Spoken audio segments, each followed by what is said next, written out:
Edino, yoza fin, mutaleki azate, oza suka, libulu zanga suka, mokako soa, kende, donc yoleki, fin. Suivez www.panzasangoyacongo.com. Une image motazo Panza Sangoya Paris partout. Yé tolo to bangela kaete. Yé pona bilili tolongola ye.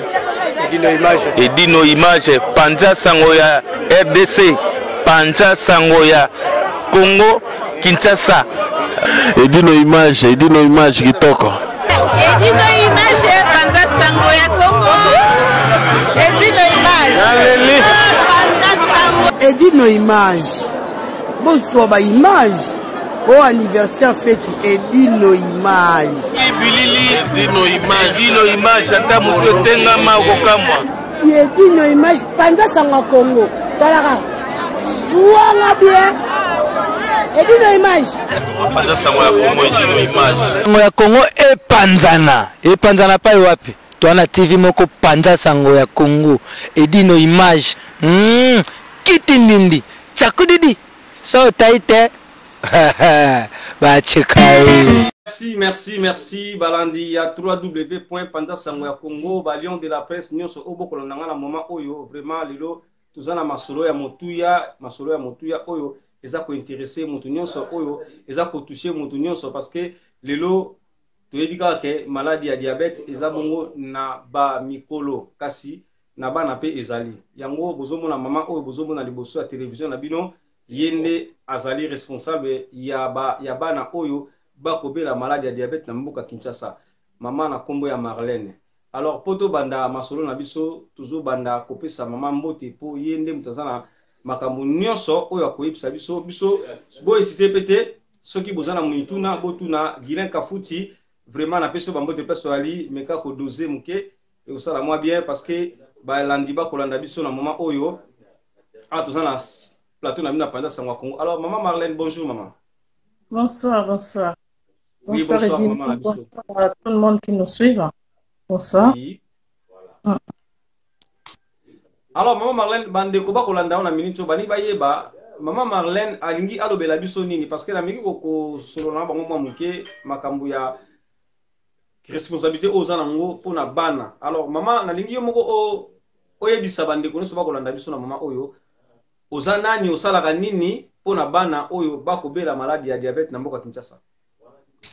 Voilà.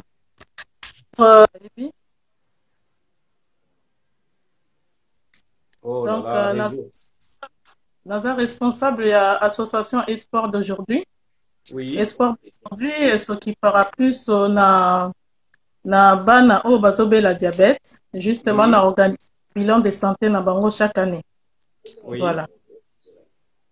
Donc, pour mettre un peu histoire et sport d'aujourd'hui, donc Espoir d'aujourd'hui a été créé en 2012. Donc, les associations moko d'abord et créé qui pour na banoyo orphelin vu que ngamoko nazana orpheline des pères et des mères. Donc, il fallait na linga qui na aider orphelin ndenge zala kaka ko kende na orphelinat ko tika biloko tout ça. Donc, ya ko sala ke ta on a kenda ki na orphelinat moko ya Kasavubu. Donc, pour natike la bana biloko na memaki ya komela pezalaki ya kolia pezalaki. Donc, ya ko sala ke après départ na nga na Congo na 2016 nde ba ya ko benga nga ba ebisa nga ke mwana moko ya âge ya 12 ans. Oui. Non, 12 ans c'est 8 ans. Âge à 8 ans à Kweyaki. Donc, équipe kendaki sur place et à la mwana ngo memaki pe na hôpital ba ya ko diagnostiquer ke mwana na 8 ans zaki na diabète. Donc, je me suis dit au lieu kokendaka ya nango mabete kokende ba orphelinat kopesa biloko au lieu kokendaka kopesi biloko tosimi nzela tokei non ezalaka pe tokipara quand même na santé ya bana wana tokendaka kotikela mwa ji mwa lipa mwa elamba mwa eloka bokuke muke tokipara plus na santé na bango après pourquoi pas to partager kolia komela tout ça là. Voilà, donc c'est à partir de là nde nakoma kokipe baka diabète. Mais je vous rassure, je ne suis pas médecin.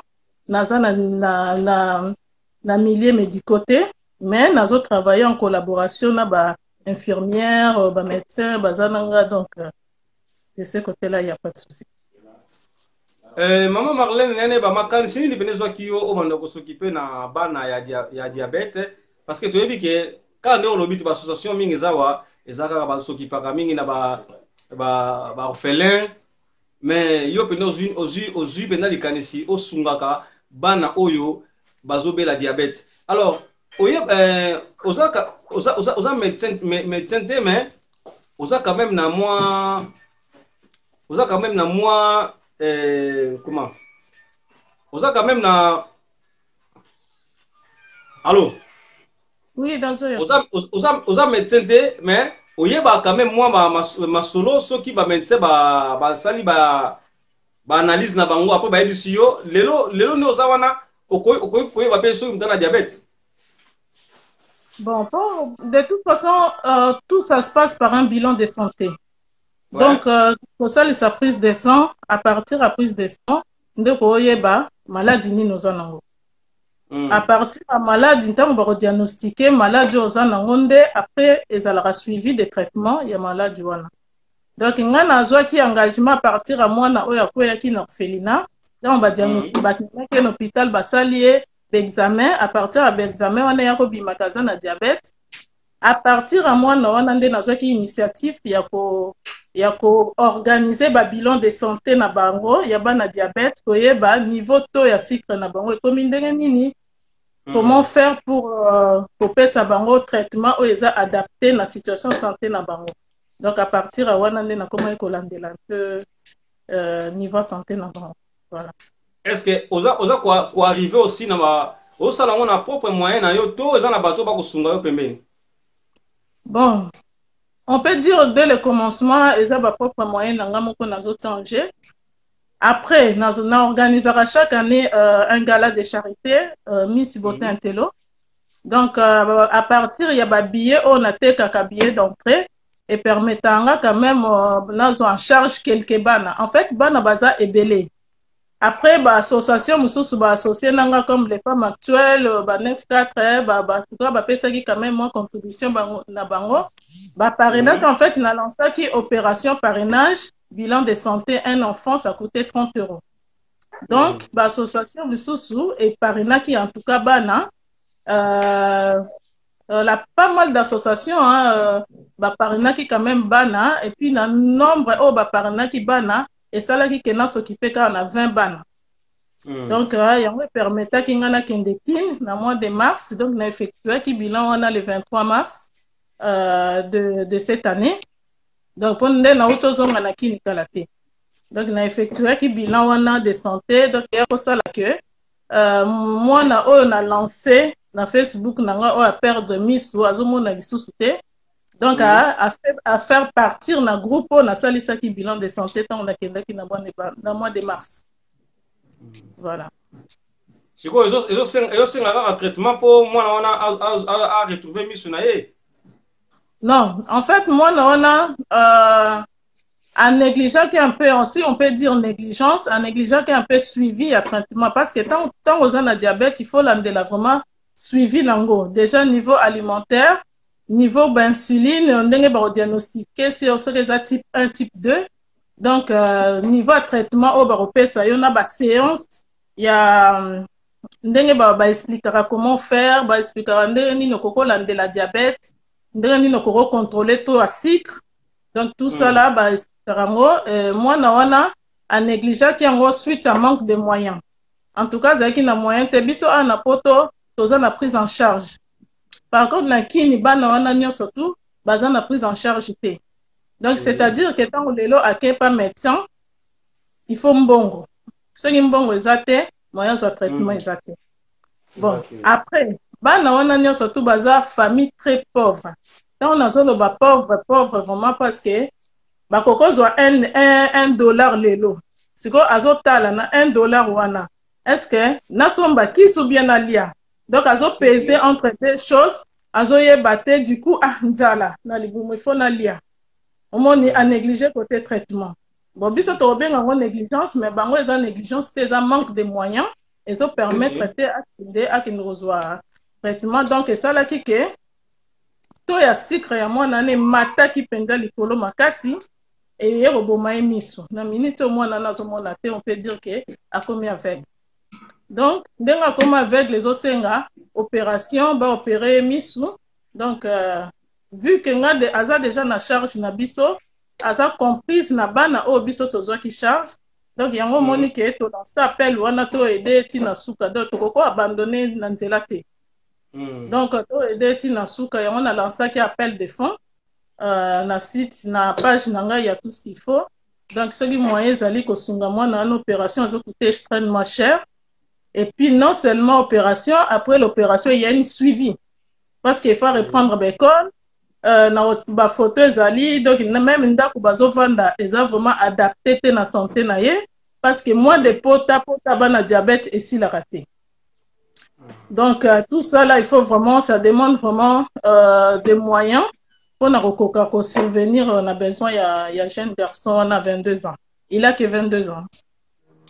Voilà. Merci maman Nabiso Marlène. Lelo batumi baza koyeba te ke diabète eza pe na bana bayebika ke diabète eza kana mikolo. Mais kako expliquer nano bande ko so bolanda biso Nicole Bata faso landa yo comment bana bakoki ko rattraper maladie ya diabète. Bon ba diabète musu c'est héréditaire niveau famille.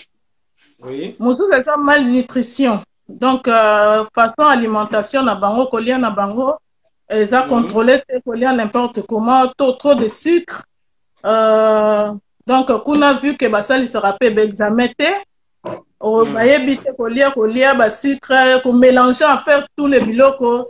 Et ça, à la fin, hormone a soit quoi, diagnostiqué, voilà quoi, diabète, c'est kotaki. Parce que la plupart à bana au bazana diabète, na image, moi quand on a page nanga, ba parents va s'exprimer.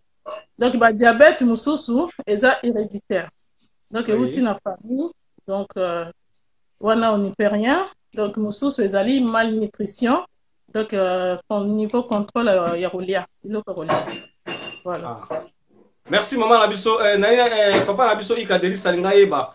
Si quoi, ils ont senga nini pour vraiment besoin force pour aider pendant bana. Voilà, donc na lancé lien moko na Facebook nanga. Je pense que na tindela qui papa il dit non. Donc na lien on a ça du bo cliquer donc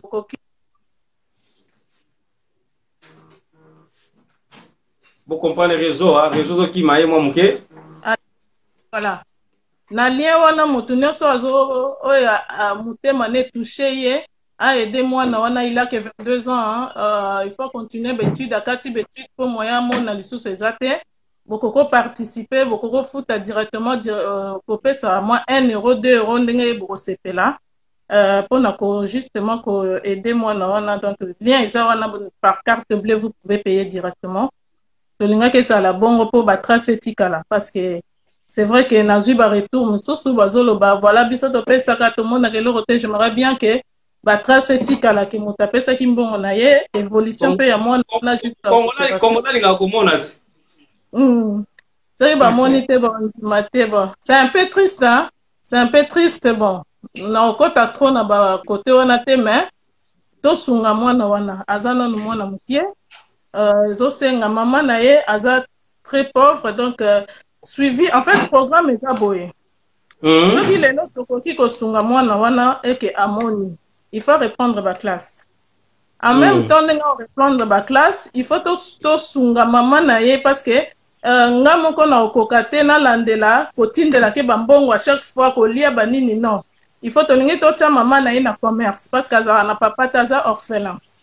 Donc maman naye na commerce pour améliorer un peu situation ya vie na bango. Oh le peu que trop kokila. Quand même, moi, maman, on a quand même pour survenir en aide la moi, on a côté côté alimentation. Voilà. Et puis, côté classe, association et qu'on s'occuper, la moi, on a prendre un peu de charge côté minerval et un peu de suivi de santé. Voilà. Maintenant, Nalina Yeba aussi, Père Bifalo de Bundesa, Tuni Motuna Mokwalabi. À part bana bozo s'occuper na ba mikolo o bazana ba maladie diabète to kaka bana.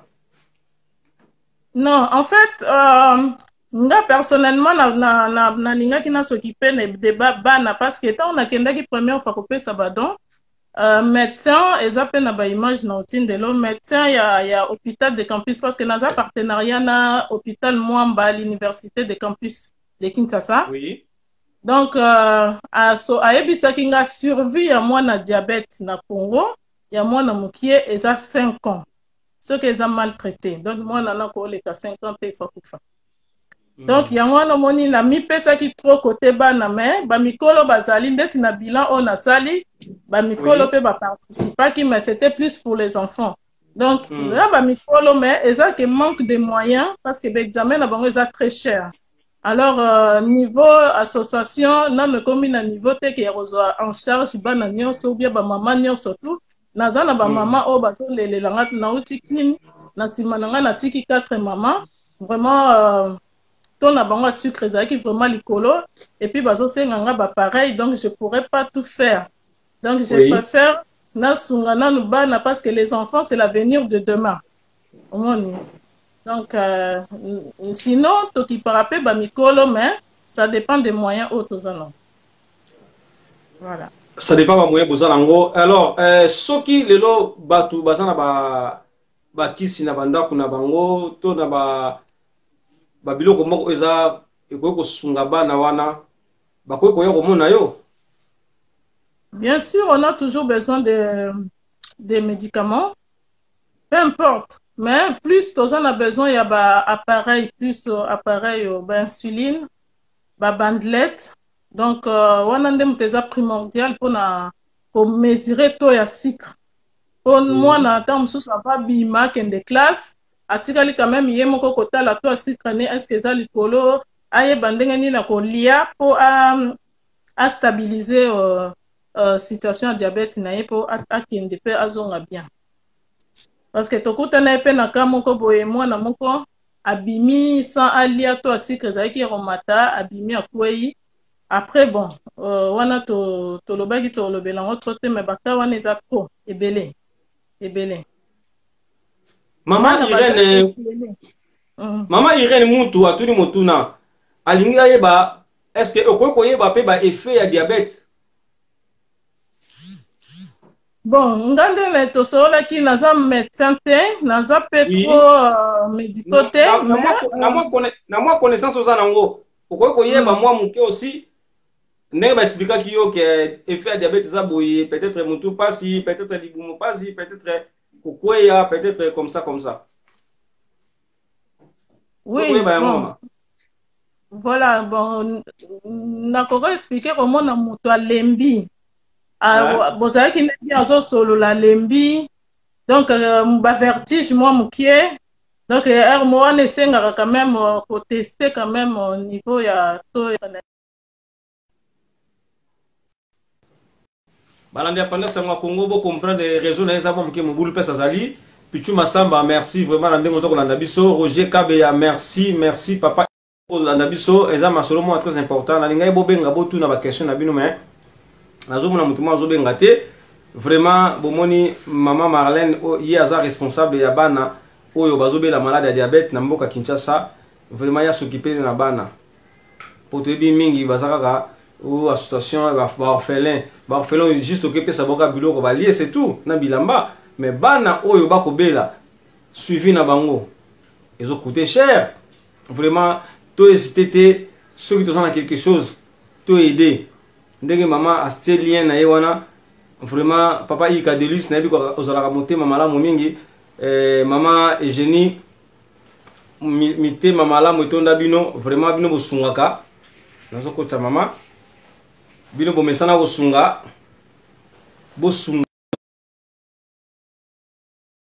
oyo bazana mboka Kinshasa marraine Fololo mama Flore Fololo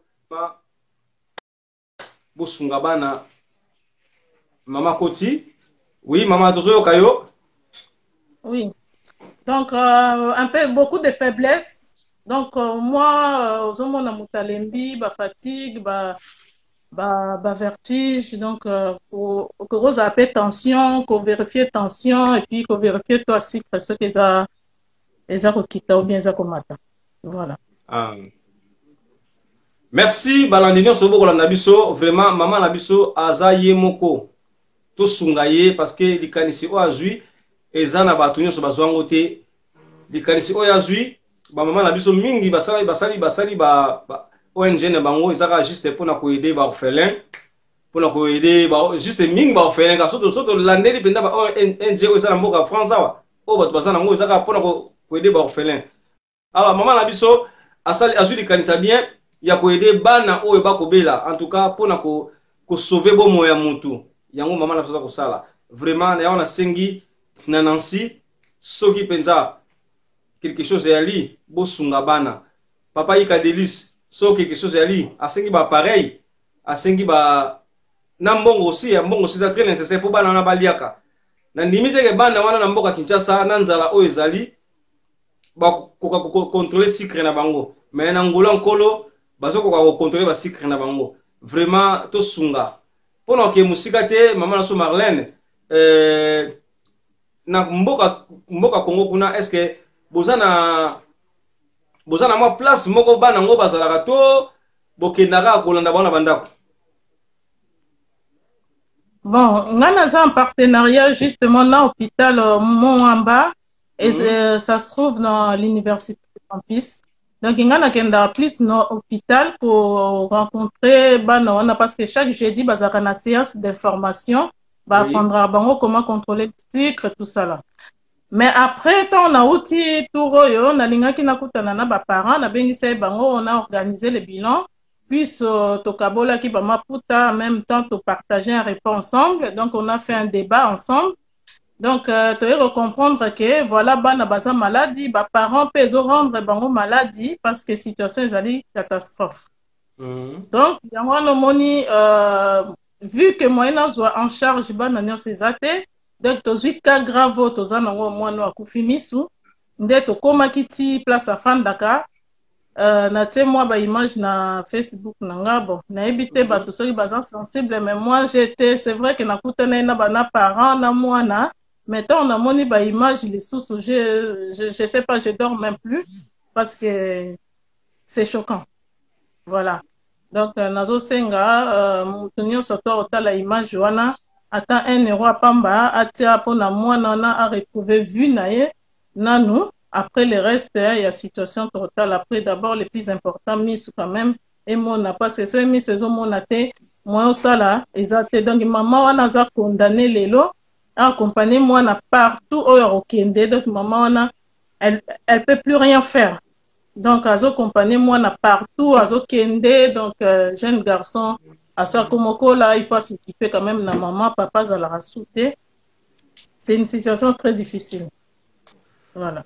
Merci, merci, maman Marlène, merci, champion Samagura, Charles Arando. Dans la situation où champion. La situation où Samagura, vraiment, moi, Nawana, il y a 22 ans, à perdre des mises sur les Garaboye. Champion, ça a quelque chose.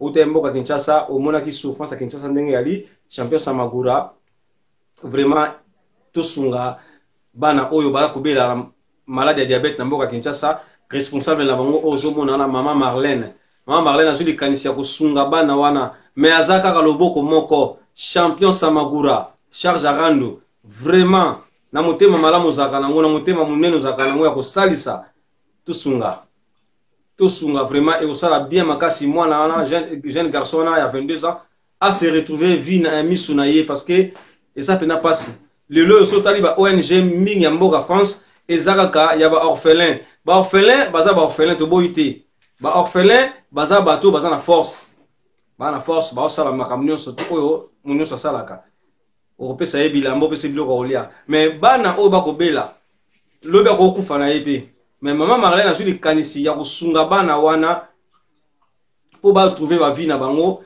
bazala pe bato na ba foyer na bango yango maman Marlène pona okenda biso musika te na lingi oyebisa bandeko so bakolanda biso posa na yo eza nini ba projet na yo pe eza nini à la longue parce que nzela ngo za mulai nga na ndimi nanga kozala sima na yo na kopanza sango ya Congo na kopanza sango ya bana wana oba kobela maladie ya diabète na za sima na yo biso na ba lion de la presse nyo to sima na yo alors mama yebisa bango makanisi na yo eza nini projet na yo eza nini po à la longue to eba nini tokosala mpona kopanza susu sango mosusu. Bon, projet Zaboye. Dans un point, projet déjà c'est bandaki bilan de santé. On continue toujours pour ça, ça on a bilan de santé. Maintenant, il faut savoir que on va ça ébélé. On a joué qui 20, mais baza plus si je me trompe pas, baza plus de 200 bana. Baza ébélé. Je pense qu'au mois de juin, il y aura une sensibilisation dans le Congo. Non, juste détail vraiment, mais va organiser une sensibilisation à l'honneur des enfants diabétiques dans le Congo. Après, pour projet Zaboye, pour bandana nous bilan de santé parce que bandana pe bazana baza pe bakufena. Il y a certains diabétiques baza vraiment na ba parenté. Donc na ba orphelinat bon, na ba orphelinat mususu. Moi je dirais à d'autres associations boye, tant bozo que nous fait sa biloko. Vous pensez quand même na santé bana wana. Ata bo sali sa bango bilan te. Bo mekara kotuna quand même ba mama oyo ba kambaka ba felina moi non santé ne zandenge nini est-ce que biloko ya kokolia te parce qu'il y a un régime alimentaire à respecter surtout na bana o baza diabétique. Donc bilan de santé d'abord na projet espoir d'aujourd'hui. Une fois bilan de santé ba résultat bimi na notre talaka traitement nini o eza adapté na santé ya ba niveau résultat wana ndenge bimi poto pesa traitement o eza adapté na niveau traitement. Après une fois ça c'est fini tozo linga kosolola na ba parents parce que la plupart ba parents o tozo aider baza pauvre koyeba quand même basalaka nini bon biso toko mema bakisi ou bien toko salisa bilan de santé. La suite c'est quoi? Est-ce que côté niveau alimentation bako alimenter banango comment? Donc solola na ba parents qui moyens ali komeka kotia bango na commerce bango moko ba mweka ko gérer niveau ndenge nini bako s'occuper par niveau kolia bana na bango régime na bango tout ça.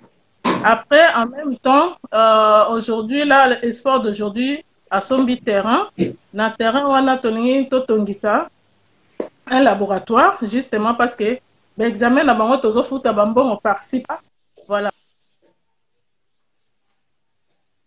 L'examen na bango tozo par-ci par-là. Or laboratoire wana oyo association ils ont construire et qu'on permettre je dis bien et qu'on permettre les enfants les plus démunis va bénéficier soins gratuitement. Les plus démunis, faut préciser bien parce que yoko ils avaient que fait les bâtonniers surtout non. Les plus démunis oyo parents baza pauvres au moyen assumer responsabilité bana bango niveau traitement exact. Donc grâce à ce centre là on pourra quand même effectuer des bilans de santé et quelques soins gratuitement. Voilà.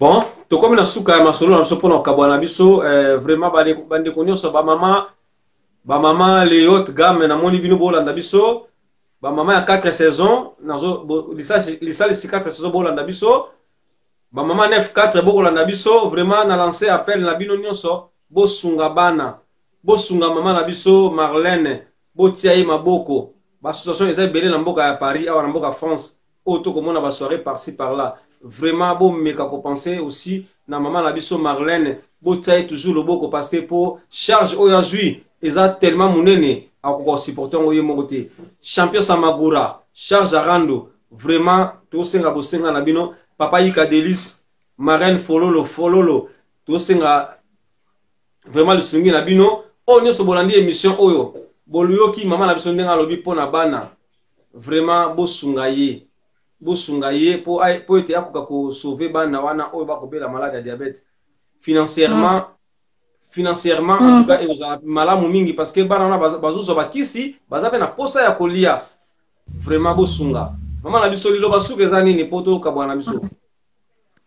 Bon na lobela pe na moni ba association ba coach en ligne. Oui. Moi lancer appel na ba association na moi tant na kendaki kini na kendaki conseil ça juste au bilan de santé bana il s'est fait que les femmes actuelles babenga kinga na suna kende kotala mwasi moko azalaki na cancer à libele mama Jackie. Donc ce qui fait que na lancaki appel nakutanaki quand même na monsieur Eliezer atindaki équipe na ye tokendaki en tout cas ba vidéo emonanaki na miso ya bato. J'ai vu quand même ba association etelemaki aider. Et le réseau plus important tant ba association etelemaka aider na mwa mukie oyo emonanaka batikaka wana il s'arrête là. Après suite balinga koyeba te suite eza nini, voilà to continuer non. Donc maman Jackie elle a toujours besoin de vous. Azaki moi si moko za souffrir libela nini cancer à libele nga moko sur place to na landela qui est donc nazaki envoyé par les femmes actuelles. Donc nga moko na landela qui est donc il fallait ce ko futa mbongo na hôpital cinquantenaire. Donc ça là qui que bambongo zo futa maman na falanda chimio thérapie. Donc na chimio thérapie o etikala ki wana et ça li que tout vraiment abandonner bazo participer lisusu te. En tout cas ça coûte cher. Na chimio on est ça là qui en tout nyongo etikala ki au moins $4,000 si je ne me trompe pas. $4,000. Pardon, c'est quoi combien? $4,000 à refuta na hôpital wana. Donc ça li que maman baladi. Alors pour na beti lisolo o pour la musara même maman que eza facilité mutu autara musala bimisara mbongo à chaque fois pesara ba association lelo so to créer ba association parce que tozana mutema ko aider. Oui. Tozana mutema wana tolobaki que non soko sali lelo so vraiment oza mutolobi na sali association à but non lucratif, c'est que oza vraiment capable ya kosunga. Donc, ezalaka ate que soko za moziki tikala moziki longola kombo association. Soko za association zala association. Donc, tant que tozo ba responsabilité ya ko assumer un cas qui est grave, il faut aller jusqu'au bout. Donc, maman wana participation etikali 4,000 wana to bunda na to futa même ngape nazo kipe na diabète, mais nazo bunda na pe côté maman wana parce que Kokata libele, ça ne veut pas dire ma cancer est si non, au contraire. Donc, ce qui est chimio salamité, donc ça ne sert à rien. Donc, chimio fait ça, ma ma microbe à cancer, ou on a pas moutako ma bien. Donc, voilà. Donc, il y a un autre lanceur qui peut appeler, la femme actuelle, lanceur qui appelle opération parrainage. Donc, chaque semaine, maman, on a azolan de la chimio, bazo futa 175 € par chimio. Plus l'hospitalisation, ils ont ça là, $300 par séance. Yanine. Donc, maman association, pardon, bo benga bijumbu tout, bo continuer kope sa contribution na bino po maman wana to longola ye na nyongo o azana ngona hôpital cinquantenaire po to silisa dossier wana parce que to wana ba dossier tellement ebelenga lelo na ye na bana diabète. Lelo omona na o le l'appel sungi. Donc, ceux qui te parpillent, oyoboye to kokate. Donc, appelle-moi, il y a un lobeza qui est très important. Tant que tous engagements à soutenir mon tout si li sakali kambuana, après to taquer li kamusu. Ce n'est pas facile, na lobité que c'est facile, mais tant que tu bengami que ba maman ya ba association, il faut y aller.